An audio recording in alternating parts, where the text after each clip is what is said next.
So, hey, what's going on, guys? Today, we're going to be doing something that is very long overdue. Well, first off, it's me, Twilight, and as you guys know, I am a movement and aim player on Apex. I am currently signed to AVAIL Reserve, and I just felt like doing this video as a little thank you to everyone who watches for the 100 subscribers, the views, everyone who shows support to me on all socials, Twitter, YouTube, Twitch, even though I don't stream. And today we're going to be going over movement, the ultimate movement guide, and how you can replicate what I and other movement pros do.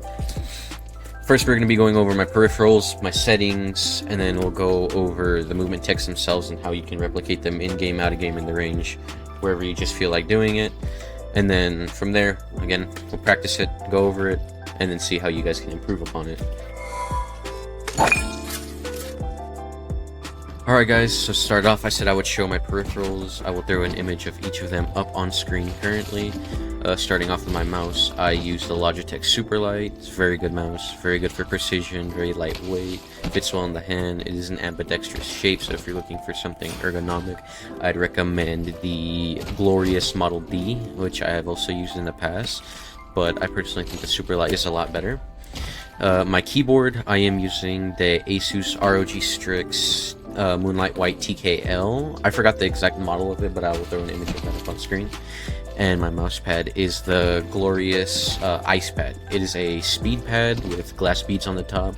Only issue I have with it is very high maintenance and it gets super muddy in the middle, which usually everyone has an issue with. So I will be soon switching to the Fanatic Jet. It is a laminated surface and it is faster than glass and lower maintenance, which I really like. Alright, now time to show the settings. I run 1.1 800 DPI, and then this is my Pro Optics Sense. Just pause so you can copy all of this down. And the reason I run this sensitivity is because it's a few reasons. I can also just see very comfortable. It's not too fast, it's not too slow for me, just like a lot of other sensitivities I used to run. And one thing I found out with higher DPIs, and I might be able to show a clip on screen, but if you have a higher DPI, there's less pixel skipping, as TSM Reps has explained before. And pixel skipping is essentially where the lower the DPI, if you're gliding, it just skips over more pixels and it's not as smooth as opposed to a higher DPI where 800 or 1600 will be a lot easier for tracking or just general use, if that makes sense. For movement binds, I do have mouse scroll up. This one, mouse scroll up for my move forward for tap strafes and other movement like that. Scroll wheel down, so we're moving down with this one, to, what's it called? Perform things like super jumps, mantle jumps, bee hopping, stuff like that. I think all of it is the same for default settings. My video settings are all low. I actually do run 120 FOV, which I might make a video on soon, but essentially all it is, oh, wrong thing. All it is, it just makes your movement look faster. A lot of people used to run it. I believe Lyric and Asu used to run it a lot.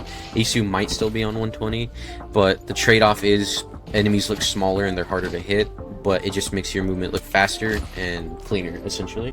I do occasionally run, I believe it's 1680 by 1050, borderless window.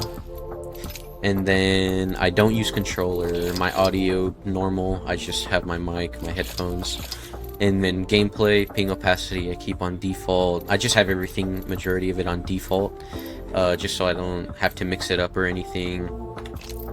And then from here we will get into the movement cuts. Alright, so for the first movement tech we're going to be doing super jumping, as I find it to be the easiest. So you have your normal zip lines, you just have your normal zip line tapping. You just go from here, do that. A super jump, it'll actually take you farther, it'll take you higher and it'll take you farther. So it is kind of like a mantle jump, just not mantling, and of course it doesn't take you as high. So for this, all you gotta do is hit F and scroll wheel down at the exact same time. So in that, what it'll look like is like that. And while you're doing it, while you're hitting F and scroll wheel at the same time, you want to pull down just a tad bit, so where you're looking down, it can propel you in the air. I kind of over-exaggerate it, especially when I'm doing a mental jump, because it just feels natural to me. But you can just do it very little. It doesn't take a lot of practice. You should be able to get it 10-15 minutes. If not, don't feel discouraged. It took me quite a little bit before I learned it. I actually learned super gliding before super jumping, so don't worry about it. Another one of the movement techs I find to be on the easier side are wall jumping and fatigue jumping. Fatigue jumping are a little bit harder than wall jumping, but that just comes with practice. Wall jumping, essentially, let me get on this side so I can show you a better angle. Wall jumping is when you hit the wall, and like when you hit space at your apex of the jump when you touch the wall. So essentially that will look like this. So at the apex of your jump, and when I mean the apex, it means the peak of your jump. So you're jumping like this. So when you jump, let's say right here, by the time you're at the wall at the peak of your jump, you want to hit space, or what I do is I scroll wheel down, because again, you're switching that to your jump, your secondary button, and then you're going to propel yourself forward. But another good way to practice this is actually going to a flat wall. Let me see if I can find one right here. Going to a flat wall and just practicing going up to it and just jumping off. This is how I first learned it, just going up to it and jumping off. Some good areas I like is this area, the one inside. I do like the pit, the walls at the 1v1 pit, and I also just like going in the buildings from the bottom floor, especially in this one. Go from jumping from the bottom floor to the top floor, or just anywhere where you can really find a flat wall that I think will benefit you. Continuing, we will be learning how to super glide. Now this is one of the harder movement techs out of God knows how many, but after a while you really start to get the hang of it. You really don't think about it, you just have like that muscle memory just built in. So a super glide, it will essentially look like this. Oh, if I can hit it, there you go. That was a side glide, kind of with the tap strafe incorporated into it. So to super glide, to practice, I want you to find, okay, like this is a good spot right here. To practice, just like go up, just do this. And you see the animation where your screen will shake. Just look at the top left and right corner of your screen, and you see it shake. And this is how Alliance Hawkius explained it, and I felt like it was really beneficial for me and other people I've taught. You just see the screen shake. At the end of that shake, you want to hit C and space.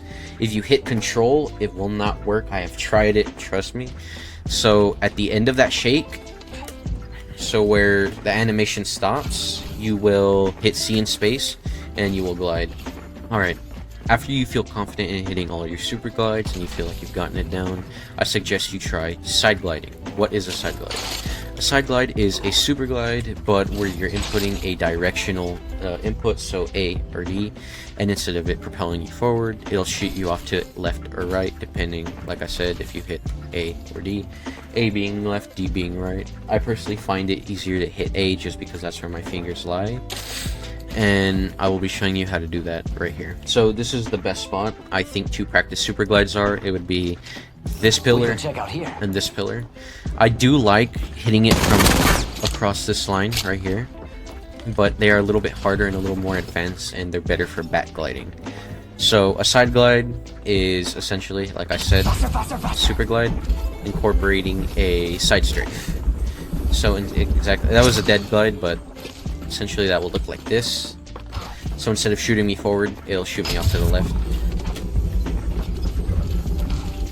There we go. And with that, I like to use that one in game a lot more than I do traditional and backwards gliding, just because it confuses enemies more and they're not really prepared for it. And it's a little bit easier than super gliding, in my opinion, just regular old super gliding, and just because maybe I've practiced it more than regular old super gliding, I just feel it's really comfortable for me. Alright, now we will be practicing backwards super glides. Now a backwards super glide is just a side glide with another directional input. So if you're having troubles with side gliding, I don't recommend backwards gliding until you have side gliding down. Now essentially all a backwards glide is hitting W, and then of course performing the super glide, then putting your input in. So for me it would be A for the side strafe, then I would be hitting S and scroll wheel back. Now what that will be doing is you'll be hitting a side glide, but then when you hit S, it will be inputting a backwards directional movement key, and that'll actually be shooting you backwards rather than forward or left or right. Now, I am still learning how to hit them efficiently, but I will throw a clip on screen of one of my older videos where I did 1v1 Twitch streamers and just content creators of me hitting backwards super glides. I am not the most efficient at it, but I can say I am pretty well versed in hitting them. I just having a little bit of trouble right now as I am having an off day. Alright, moving on from super gliding, this is what I'd call the hardest movement tech to learn. I mean, like, of the most traditional movement techs, of course, you have your Roost strafe, your Neo strafes, RAF strafing, RAW strafing, but I feel this is the hardest one just because it's really timing based and it's also pretty situational based. So we will be looking at mental jumping. And to perform a mental jump, you'll of course be going up your zip line.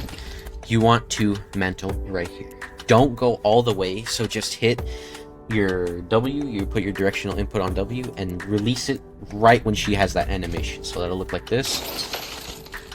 Let go of W. You will see this. The second you see the floor, you want to let go. So the second you see the floor, you want to let go and look down, then hit a super jump. That'll look like this. Sometimes you'll hit baby ones, just depending on the timing right there. Sometimes you'll actually hit regular mental jumps like that. It just depends on how fast you were and if you did it right or wrong. Now, I have kind of mastered these to an extent. It just depends on if I was paying attention or not, the situation, and just where it was at the time. So don't get discouraged if you aren't doing it on your first try. This one personally took me 20 minutes to hit my first mental, and it's one of those ones where it's like, if you do it, you do it. If you don't, you don't. You can only improve upon it and just work on it. For my personal tips for hitting mental jumps is, if it's a shorter zip line, don't do like super jumps like how Fade does or whatever. Just go up it. If it's a little bit of a longer one, you can do that, just in case, like, if you have the room to do it or not, and then you can hit the mental jumps. If you're a little bit late, what I have noticed is you will hit your head on things like that, like on what's that, fragment. You will hit your head on top of it. Just POIs where they have the little lights above the elevators, so just watch out for that. Now, you could be asking, what are mental jumps used for and why are they helpful to a player? Well, one, let's say you're fighting at fragment. If you're fighting at fragment, I will kind of replicate it. You hit the mental jump, you come around, shoot the enemy, just see where they are. You got automatic height, and it's going to be really hard for them to track, because the thing with the average Apex Legends player in a pub, they're not going to really expect you to mental jump, because a lot of players, they forget that this movement tech even exists, unless they're like real well versed in the movement culture. So it's just really good for confusing enemies, and one thing I do recommend is working on your aim and tracking, especially when you're in the air. So what you can do is load up R5 Reloaded. I will link the video in the description on how to download R5 Reloaded. Load it up with a friend and you two can practice it, and just practice your tracking and fighting while you hit mental jumps. So then you can become more efficient at it, more efficient on Fragment, on World's Edge, and just other maps where you can fight off of this, or just off of ziplines in general. The next movement tech I want to get into is RAW strafing. So you guys have probably heard of lurching, of just hitting a directional input forward and you jump off to that side. Well, a RAW strafe essentially is kind of going to the left, going back, jumping over their shots. I will also throw a clip up of me jumping over Farchi's shots with RAW strafing. I will also throw a clip of Lyric using it very efficiently. And essentially all a RAW strafe is kind of like a lurch, so you'll be W, jump, D, and then S. So that'll look like this. And then you will also, of course, jump with this. Don't jump with your keyboard. So it's like you're kind of hitting a tap strafe, but you're not really looking the other direction. So it's W and then D. Jumping over people's shots. Now, I kind of do a variation of a RAW strafe. What I also do is I do W, A, S, and D, but I hold D so it'll like, what's it called? I will slide backwards, and it's also harder for people to hit me because I'm entering two directional inputs. So that's what that looks like. This is really good for shotgun fights. I don't really recommend using it with an SMG, but if you're using a shotgun, it's a little bit easier to not get hit, and it is easier to hit other people because you're not having to constantly track them. It's more so of a one tap, and it's a dynamic clicking type of thing. Another movement tech I want to show is called the lyric strafe. The lyric strafe essentially is putting in kind of a double tap strafe in a sense. So you will be going forward, left tap strafe, and then a right tap strafe. But you want to put that together, so you'll be going forward, left, and then right. I use it when I'm getting shot at, when I have to play for life, or just situations where I have to get out of something. And looking at it, it's more so of a thing where you won't be really using in a fight because it's kind of easily trackable at shorter to mid ranges, but other than like using it to get out of situations, it's really necessary. Got my ultimate. So that would look like would be like this. So like I said, you're putting in a directional input once and then twice, and to do a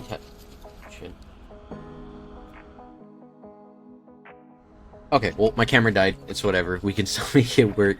So, to do a lyric strafe, you first need to learn how to tap strafe and to tap strafe. All you need to practice is just holding W and looking left or right, depending on which way you want to tap strafe. For me, it would be left in this situation to do it first. So, W, and then scroll wheel, and then A.